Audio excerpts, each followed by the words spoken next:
na kung lakting uhi. Nidang lain nuta khat hong omin anu ahile bengongina pau theiloin hong om hi ahi zongin ama in tanu khat hong neya ni khat atanu kunga chin birthday nuam takinong bolu hi.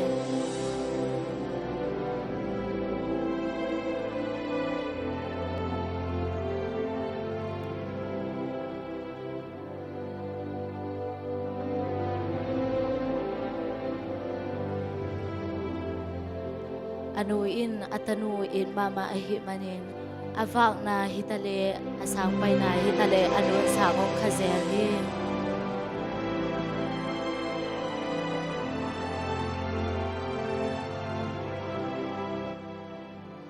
Katanuwo lai hoi taksimin sangina omdan hoi in mo china anu na atanu thuong hil zel hi.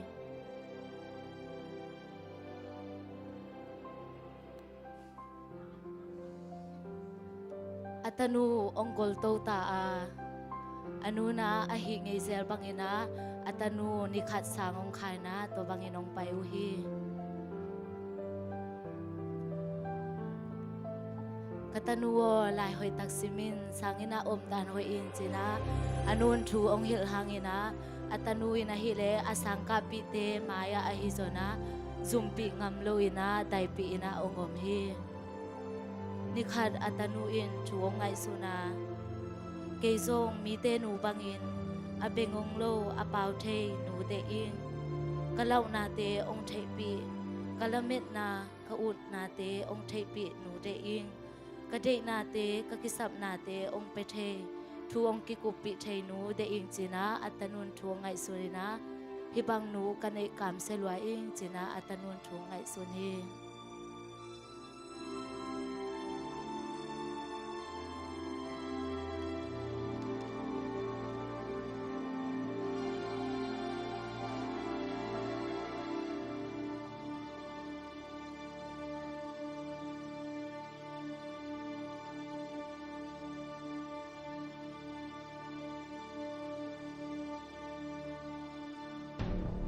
Sangina asangka pilom tein bengong pau thailo tanu china twadanina boina ongom zel hi.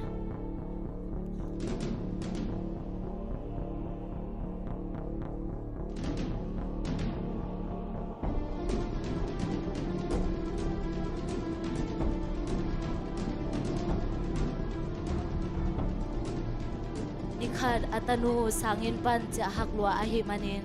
anu lung himo luana ahi zona anu achina ding thailo na to bangina ongom hi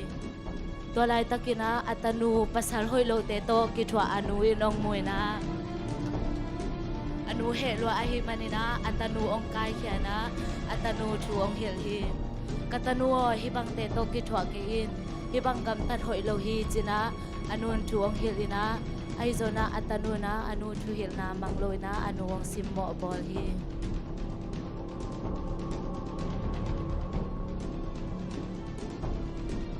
Anu atanu na thuong ngai suna hibangin kanun tak sangina keleke ka ut pangina gamta ina keleke ki thatning china atanu na zatui hoilo te ahi zona omdan hoilo te to ong gamta na atanu ki tha som hi.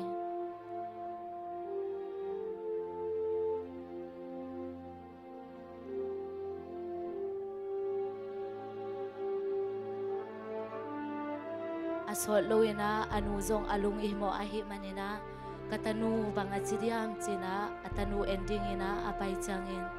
atanu ahi le si santo kidimena na omhi anu zong achina ding thailo ahi manina akima pamte khyanga kuna ongenina katanu zatong pai pi un china akima pamte khyanga kuna ongen hi.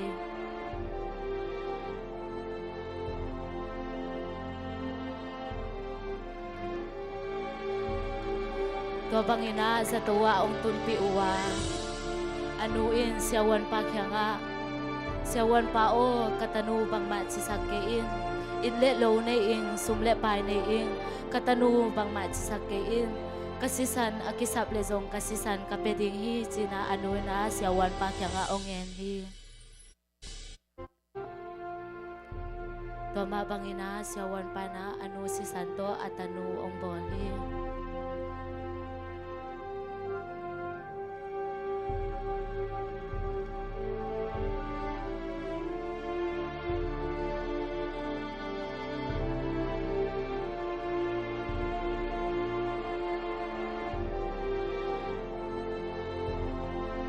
Halloween at anuin ko ang poka at anu ang to changina anu agya lum na muhi anu kusunga laidal khat na oma at anu na tua laidal ang simhi tua laidal ang sim changin katanuo kepen bengong le pau thailong in swa kahi to hangin ang mai sakin mi te nu bangin pau thi ke khama ne bengom khama ne bang ma zong kitchen na zong ne ke khama ne mi te bangin zong nakisam na the nakitang sap te bang ma zong pe zo ke khama ne to te hangin ong mai sakin ai hi zong ina kong thei sak nop le kong piak the na kalung sim tak tak to nang kong e thi katano china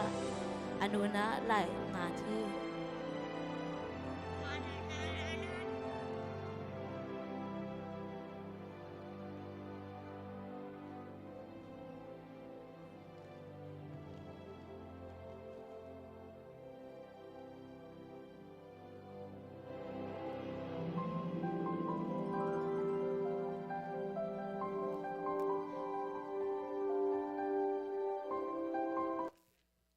khát về cha na nụ te zong kitchen lộc na này khát thêm mà đình hi ai rồi na nụ te ông ấy na kitchen ton tung hi